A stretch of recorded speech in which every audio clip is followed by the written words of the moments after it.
काल जी काही सर्वसाधारण सभा झाली त्याच्यामध्ये काही गदारोळ झाला होता. कुठले विषय होते आणि काय कशामुळे हा गदारोळ झाला? जय श्रीराम. सर्वप्रथम मी आपल्याला बोलू इच्छितो, जेव्हापासून नगरपालिका, महापालिका सगळे आहे, तेव्हापासून विरोधी पक्ष आणि सत्ताधारी पक्षमध्ये हे सगळं होत राहतं. वैचारिक आहे, कुठला पर्सनल व्यक्तिगत नसतो. याचाच विषय असा होता, तुम्हाला मी आधी प्रश्न आमचा विषय पत्रिका दाखवून देतो. त्या विषय पत्रिकेवर क्रमांक 9 वर तुम्ही बघा, हे माझा प्रश्न होता की मागील बैठकीत झालेल्या जे कमर्शियल झोन्स आहे, जे महापालिकेला अलॉट केलेले आहे, जसं छत्रपती संभाजी महाराज उद्यान जवळ एक टी सेक्शन किंवा एल सेक्शन मध्ये कमर्शियल कॉम्प्लेक्स किंवा दुसऱ्या ठिकाणी आपण असं बांधू शकतो, त्याचा एक सुझाव.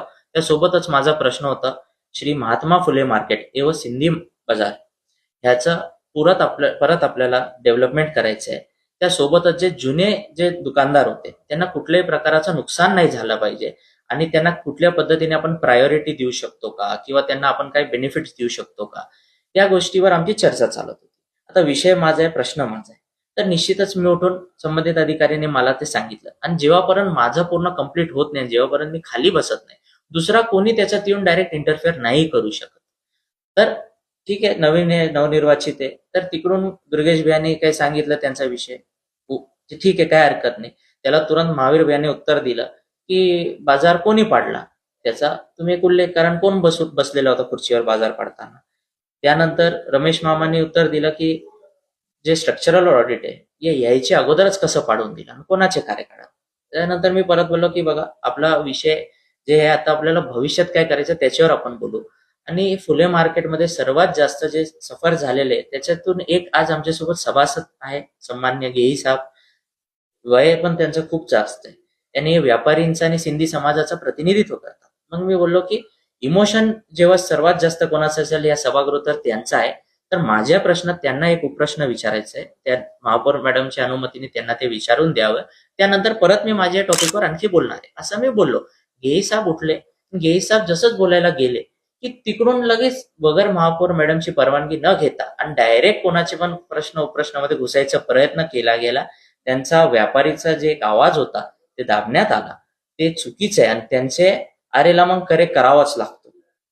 परंतु हे वैचारिक होता आणि त्यांनी जे केलं ते त्यांचं तिकडे चुकलं. जर मी चुकलो असतो तर सगळ्यांनी मला घेरून गप बसवला असता. परंतु तुम्ही व्हिडिओ सुद्धा जे व्हायरल झाले त्याच्यात बघा कोणाला घेरलंय आणि कोणाला खाली येऊन गप बसवण्यात झाला, हे स्पष्ट होतं. त्यानंतर सुद्धा तुम्ही जे काही दाखवलं काही व्हिडिओ मला, तर त्याच्यात मी तुम्हाला सिद्ध केलं की हे कोणाचा विषय होता. एक त्यांनी काय दुसरी चुकीची इन्फॉर्मेशन दिली की यांचा विषय, त्याच्यात नाही, अक्षय गोरेंट्यालजीचा विषय होता, तर मला आता दाखवलं. मग तिकडे त्यांचे नेत्यांनी पण काय उत्तर दिले, काही लोकांनी काय उत्तर दिले की आम्ही शिवसेना स्टाईलमध्ये त्यांना उत्तर देऊ. मी त्यांना एवढंच बोलू इच्छितो की विरोधी पक्ष जे असतो, जर सत्ताधारी पक्ष कुठे विकासाच्या मार्गावर चुकला तर त्याला करेक्ट डायरेक्शन किंवा काय चुकतोय ते दाखवायचा काम विरोधी पक्षाचा असतो. जे विकासाचा मार्गावर सत्ताधारी पक्ष एवं सगळे विरोधी पक्ष सगळे भेटून चालावं लागतं. या मार्गावर काचाचे तुकडे टाकायचं काम विरोधी पक्षाचा नसतो. आणि माझं हे उत्तर ते काचाचे तुकडे टाकणाऱ्याला आहे की हे जे काचचे तुकडे तुम्ही विकासाच्या मार्गावर टाकता ते चुकीचं आहे. देखिए, शेरो शायरीने मी बोलतोय, देखिए, हीरे की चमक अंधेरे से पूछो, हीरे की चमक अंधेरे से पूछो, धूप में तो फेंके काच के तुकडे भी चमक जाते. परंतु हे जे तुम्ही त्यांना जे काल बिल्डअप दिलं मीडियाने, त्याला हे बोलू इच्छिते साहजिक प्रश्न आहे.